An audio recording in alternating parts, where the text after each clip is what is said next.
Hey guys, in this video I will show you how to delete your Framer account very easily.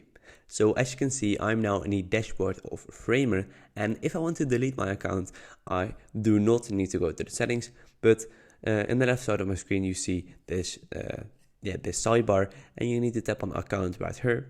So tap on this right here, and here you can see profile, workspaces and sessions. But you need to tap on profile, and here you can change your first name, last name and email, and you see sign out and delete account. So of course, if you want to delete your account, tap on delete account, and you need to enter your email, as you can see. So let me just cancel this one now and copy this email, and then tap on delete account again.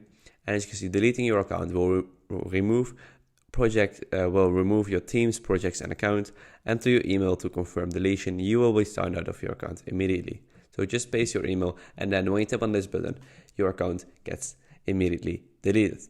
So as you can see, you are signed out. But if you are interested, however, in creating a new account for Framer and get started with Framer Pro with a 25% discount, you can do that using the link and the code below. So I hope this video is kind of helpful. If so, please subscribe to the channel, and I see you guys in the next video. Bye bye.